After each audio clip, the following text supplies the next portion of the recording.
Welcome to Anxiety Slayer. I'm Shann anxiety coach and co-founder of anxietyslayer.com and the Anxiety Slayer Academy. With almost 7 million downloads and hundreds of podcasts, Anxiety Slayer is an award-winning podcast for anyone suffering from anxiety, PTSD, panic attacks, trauma, and high levels of stress. Today, it's my pleasure and honor to be speaking with Liz Mullinar.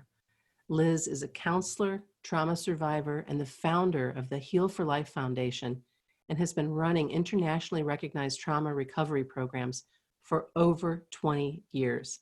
We're going to discuss Heal for Life, which is her book and step-by-step support to help survivors of childhood trauma and abuse heal and gain inner peace, joy, and hope for a brighter future. The Heal for Life model is regarded as one of the most successful programs in the world, and her book covers everything she's learned about healing trauma. Welcome, Liz. Thank you. What a lovely introduction. What an interesting program you run. How fantastic. Oh, thank you so much. We're very grateful to do the work, and we just celebrated 10 years together last October and have been producing our show and doing all we can to bring Help. as much support and hope forward. And so having you on our show is such a joy and such a treat, because we haven't talked with a counselor like you and an author like you and a woman who has dedicated so much of her life to help trauma survivors.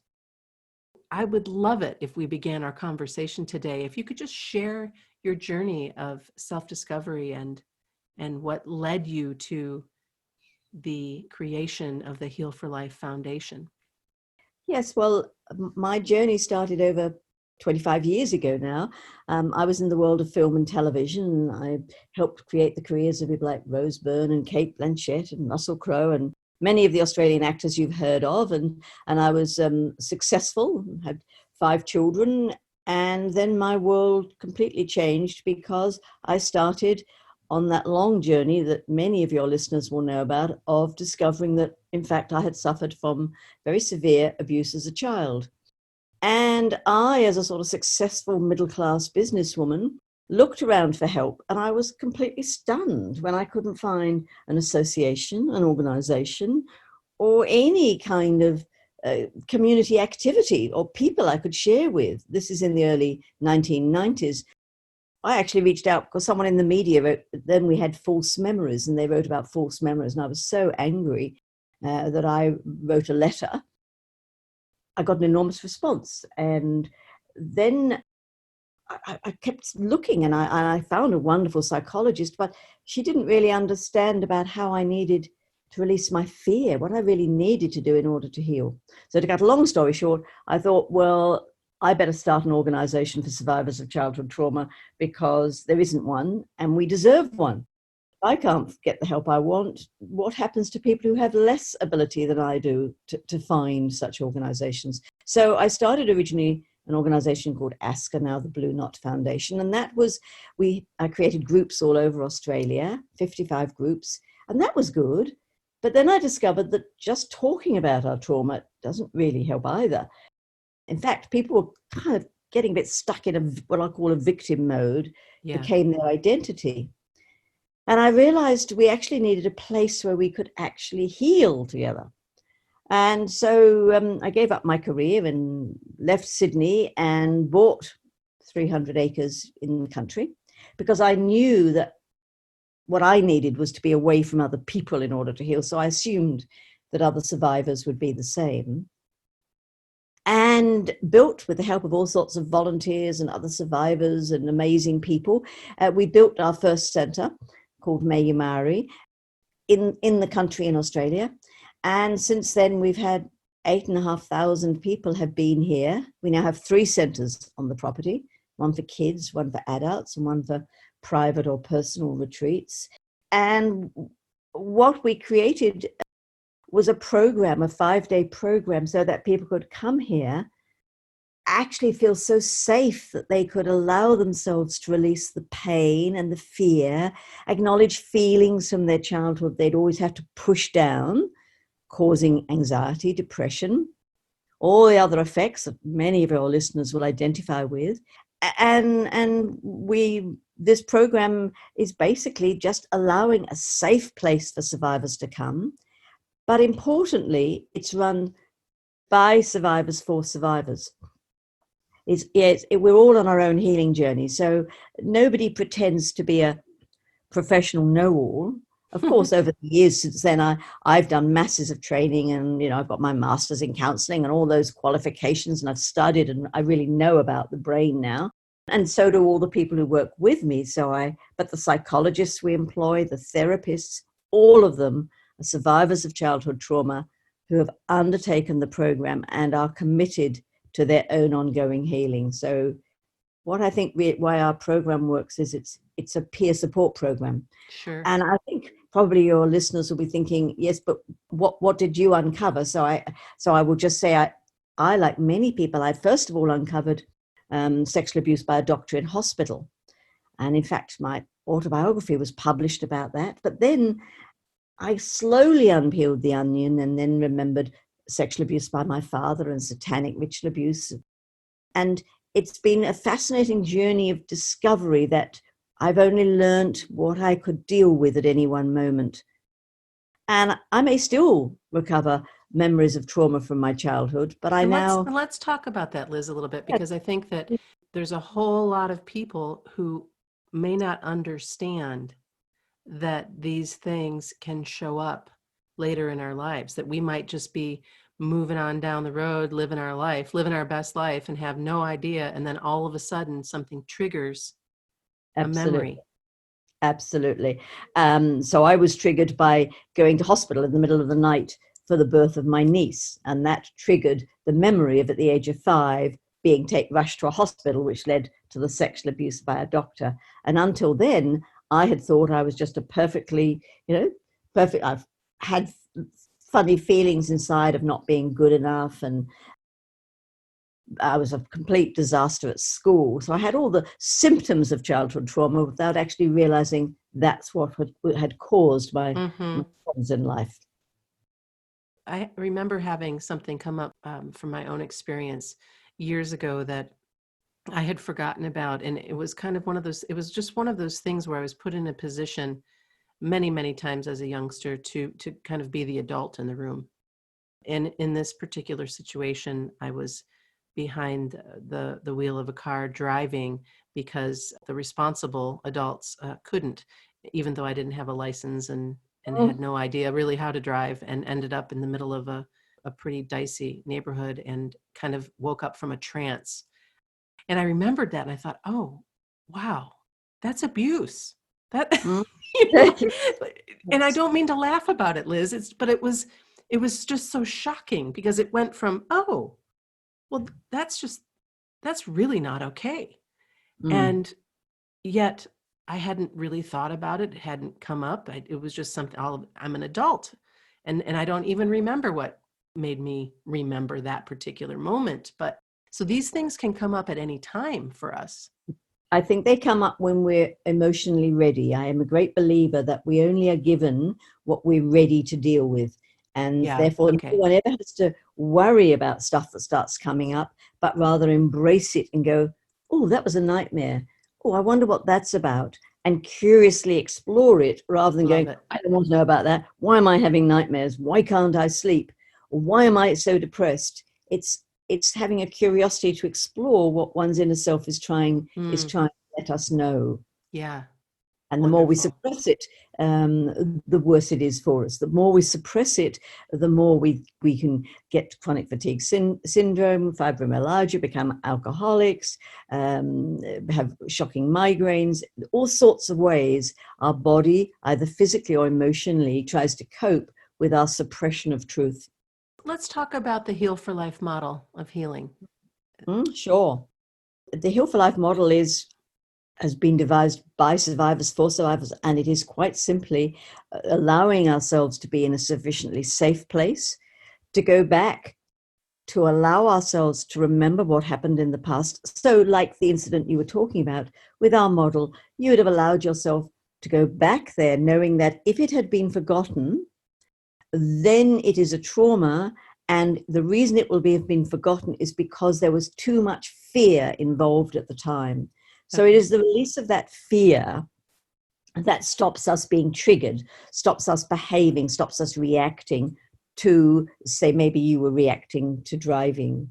And it's after we've released the fear, our model is about then empowering the child. So if it was in your incidents, you might turn to your parents and at the age you were then, say to your parents, that wasn't okay, that was not appropriate, that was wrong. Yeah. And you might release anger, as it were, at them in your imagination or actually. And then we nurture ourselves and acknowledge and say, well, that did happen and it's okay because I'm okay now and I love me and I can move forward. That's putting it in a very short, simplistic way, but I think it's the fear, it's suppression of fear that creates all our problems. And it's when we allow ourselves to acknowledge the fear, which we often have to do to start with a therapist, on a program. We have to be really, really safe to be able to do that. But it's that fear that seems to set up all these shocking symptoms in our body and in our brains. Till we release the fear, our lives are lived in fear. That fear is expressed in other ways, maybe expressed as anger, it may be expressed as being antisocial, it may be expressed as isolation. Fear drives our lives rather than love, which, as you said at the beginning, life is about joy and happiness and discovery and an openness, not about fear, closed in, I don't dare connect with the outside world, I'm not good enough, Right. etc. Let's explore the link between childhood trauma and mental illness. Well, we know all the research and the statistics that the vast amount of mental illness, people have suffered also from childhood trauma. I mean, every year new statistics come out, but somehow people seem unwilling to make the connection. Certainly 90% of the people who come on our programs, used to be, it's lessening now, have been diagnosed with a mental illness. And there's no question that the mental illness, 1 year after our program, 63% of people who would be diagnosed with having a serious mental illness using our government scales no longer have a mental illness. That's from starting, after just 1 year of working on their healing. To me, this is fantastic. There's no question. And I so long for everybody to be allowed, for people to say, if you've got bipolar disorder, schizophrenia, whatever it is, explore your childhood, release the fear of your childhood from your childhood, and then see where your mental illness is. It's so much safer, so much better, so much happier. This long-term diagnosis of people that you are going to be that way for the rest of your life is simply not true in my experience. I agree. So many get stuck in it, get stuck in the victim space and in the, and I want to say this properly because I don't mean to be disrespectful, but the I'm a survivor. That's the other one. That is, for me, I just love everyone to hear, if we dwell on without healing from our childhood, we are reinforcing the neurons and we are debilitating and disempowering ourselves. Healing is about empowering ourselves to say, I am more than my childhood. I learned, grew, I experienced. That's why when I kind of forget to say what my childhood is about, because it's made me who I am, but I have no interest in telling your viewers my terrible childhood because it's not what's important to me. Right. Right. No energy to me now. It's, my father was appalling. It was all dreadful. Yes. I've released all the fear and the anger and the pain, and it's just makes me who I am. So we can look at what those experiences, what they've led you to create. That's the whole point of it, and it takes courage to heal. So all the people who say, I have a mental illness, so that's it. It's so understandable because you have been so disempowered by the system, by your childhood. So anyone who's listening who's got anxiety, depression, or any mental illness, just see if you've got the courage to say, hey, maybe I'll just have a little look at my childhood. Certainly about my book, certainly read my book, read other books, just invite yourself to know that it's our fear of our childhood that stops us releasing the fear of the childhood. Right. And any help you want in overcoming the fear, your program, use everything, but don't allow yourself to be less than you were created to be. No doubt. Let's dig into the connection with our inner child and creativity and how that can help us heal. For me, the inner child, our inner self, is really my right brain. We have two parts of our brain, our right brain and our left brain.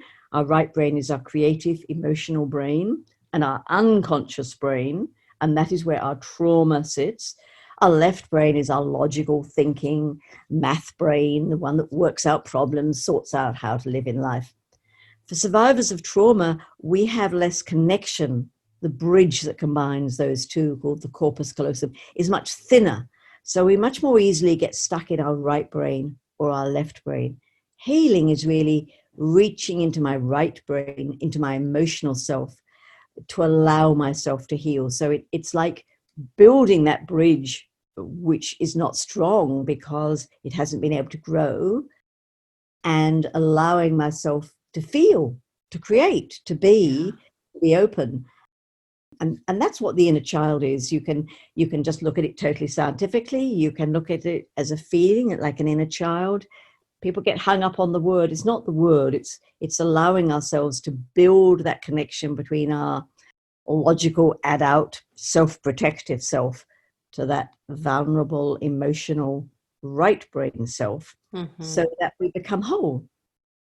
One of my favorite practices for healing your inner child is to find a picture of yourself as a youngling and create an altar for her, perhaps of things that you might still have, mementos from your childhood, or at least a picture, and whatever else that you deem necessary, and to put that in a space that you can honor her or him, that young one in you. And every time you pass by or stand in front of it, you can send so much love and sweetness. That's a wonderful idea, Shann. I'm going to steal it immediately, but I will try to remember to give you credit. because that is exactly it. That's another wonderful way. I mean, you can go and get a doll and hold it and be your, I mean, it's every way. It's connecting with that child self and loving it, because for so many of us, we actually hate our child self. Don't talk to me about my child. Oh, I hate myself. It's like, oh, I was such an awful child. It's saying, no, start to love your inner self. Start to love because that little child did the best they possibly could. And it wasn't their fault what happened to them. And while we blame ourselves, we self-harm, we drink, we hurt ourselves. And no child deserves to be hurt or to be frightened. No child. So I think that's a wonderful idea. Thank you, Shann. I think that's brilliant. How can we change the impact of the shame and the powerlessness that comes from being a survivor, from learning about childhood trauma in a place, takes your breath away, like you having that trigger going to hospital, and then everything just coming forward. Like you said, it wouldn't come forward if you weren't ready for it or ready to heal it. But there's so much weight in that shame and powerlessness. Well, the shame is believing it was our fault. Now, I'd just like everyone to remember or learn or hear, up until the age of 9, all children are narcissistic. That's a self-survival. But what it means is we blame ourselves for anything that happens. If mum and dad get divorced when we're 4 years old, we think it's our fault. It doesn't matter that mum says, it's not your fault, darling. Inside, we believe it's our fault. And in the same way, any trauma and abuse that happens, we actually believe it's our fault. So therefore, we blame ourselves, not consciously, but in our unconscious right brain. So that's why this loving of our inner self, that saying it's okay, it wasn't your fault, is a critical first step. It's acknowledging, it's loving, it's saying whatever happened to me, it wasn't my fault. it wasn't my fault I kept going back to the next door neighbor and I kept being sexually abused. You went back because maybe you needed love. You went back because the person was an asshole. No, nothing that happens. I've done work in a high security prison in England, and it was really sad because this was the mass murderers, mass rapists I was working with, and for many of them, the hardest thing, they still just so totally blamed themselves, and now, interestingly, blamed themselves for the crimes they had committed, and found it so hard to forgive themselves. Forgiving ourselves and loving ourselves is the first thing, or a very critical part of early healing. It's saying, it wasn't my fault. Of course, if we've done something dreadful, in the end, it's saying sorry to that person. I'm not meaning you just wipe out anything you did that's wrong, but Right. it's owning it wasn't our fault. That each of us is born as the most beautiful, perfect, gorgeous child. And what happened to us is a consequence of adults who should have known better. Right. And I'm not blaming the adults who hurt us either, because they may have been abused. This isn't a blame game. And anyone who's thinking, oh no, my parents, they tried, of course they did their best. But it still doesn't mean the child within doesn't need to be angry at them, doesn't need to release their fear and their hurt and their anger. Yeah. And when we do, we have a better relationship with our parents in the now. So of course, all of this is healing and brings more love into the world, because we're not blaming and angry and hurting and passing on pain to everybody. We're saying, we're by healing ourselves, we heal those around us. Without question. I was thinking about my own experience with my father. After my daughter was born, I took a break in my relationship with my father for a decade. I was absolutely done with any of the shenanigans, and I knew I had some deep work to do for myself, and so that I could show up and be the very best mom I could be to my daughter and to my husband, as his partner. And it was a really, really good decision. I'm grateful that I made the decision. And I'm also grateful for the healing that took place in between, and for the reconciliation that happened, and that I had time with him before he passed away. And I was able to understand things in such a different light, and such a just more love and spaciousness, and no more anger, and I'd worked through it all. I worked through it. It was such a freeing, beautiful thing. And I might sound a little bit loony, but I have a better relationship with him now that he's on the other side, in the way that I think of him, and the way that I speak with him, and the way that I understand some of the choices that he made, the way that I understand that he was a good human being. Anyway, it goes on, and it is an example of what can happen when you do the work. Oh, absolutely. And we have to have a pause. We can't go, oh, I'm not going to blame my father. We have to release, as you said, the anger, the fear, the pain. We have to move through it before we can have a good relationship. We can't just go, okay, I'm going to forgive him and forget it. No, that isn't what we do. Well, and that was the thing too, I'll tell you. It took a decade, as I said. And the one thing that I found interesting is, in that time, as angry as he was, that I was just not available. I was not available. He never stopped trying. Yeah. And finally, one day, I was ready. Yep. And pretty much blew his mind. I was ready. I was like, okay, I'm ready. And here are my terms, and here are my boundaries, and this is what this is going to look like. And for some people, their parent doesn't seem to care enough to even try and chase them and have the relationship. Exactly. And there's a whole lot of healing from that as well. So sure, letting go of our fear and our pain, and it's not easy. It's not easy at all, but we can all do it. And who benefits from it? Me. Each of us. Right. Each of us. It's choice. Each of us, anyone who's listening, obviously does want to get rid of their anxiety. Yeah. Anxiety is the suppression of fear. So if you want to lose your anxiety, start looking at your childhood, start realizing where you were frightened in your childhood, because it's fear that activates the amygdala in the brain. It is fear that is the driving force. And when we release it, then the brain stops reacting to things that are happening in the now. I've in my book really explained it in simple English for people to understand exactly what happens to us. Because I think when we understand what happens to our brain from trauma, because trauma is more emotion than we can deal with and we perceive as life-threatening. Right. So when we heal from our trauma, when we know how, understand it, what has happened to us, then we can also take away some of the blame and realize, oh, I'm not nutty. I'm not a waste of space. I'm not stupid.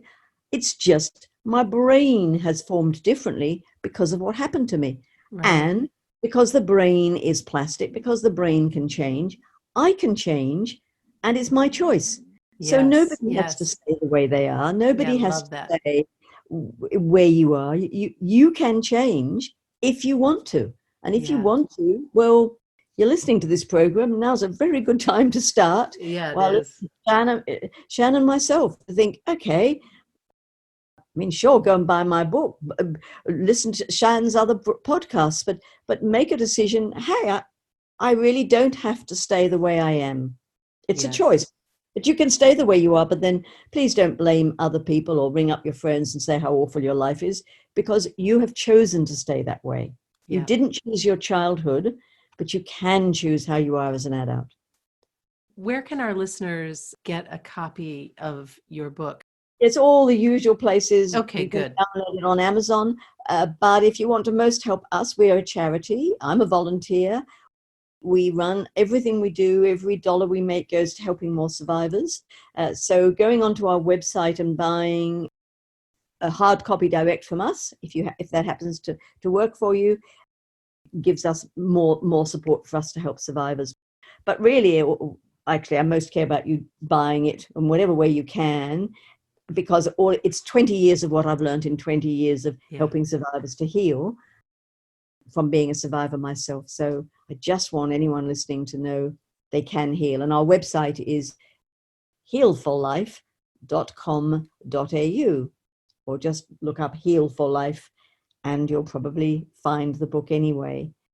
Liz, I'm so grateful that you wanted to have this conversation today. What a treat and what a treasure you are. I'm so grateful to you and all the work that you're doing with Heal for Life. Your new book is fantastic. And to our listeners, you can get Heal for Life wherever books are sold. And 100% of the book's proceeds go back to Heal for Life to pay for survivors to attend programs, because many people can't afford to pay. And Liz believes that the finances should not be a barrier to healing. They're self-funded, and many come for free because they don't receive any government funding. So get a copy of the book at healforlife.com.au. Come back to the show notes and take a peek at some of the offerings that Liz will be bringing forward. Zoom calls will be available so that our classroom the world gets a lot smaller when we have these Zoom casts and conversations for healing. Yes, how grateful we can all be to coronavirus for getting us all to communicate more to the world via technical means. I would have been traveling around the world, instead of which here I am at home, and what a blessing it is. Well, thanks again, Liz. It was a pleasure. Lovely to talk to you, Shann. I hope we talk again sometime soon.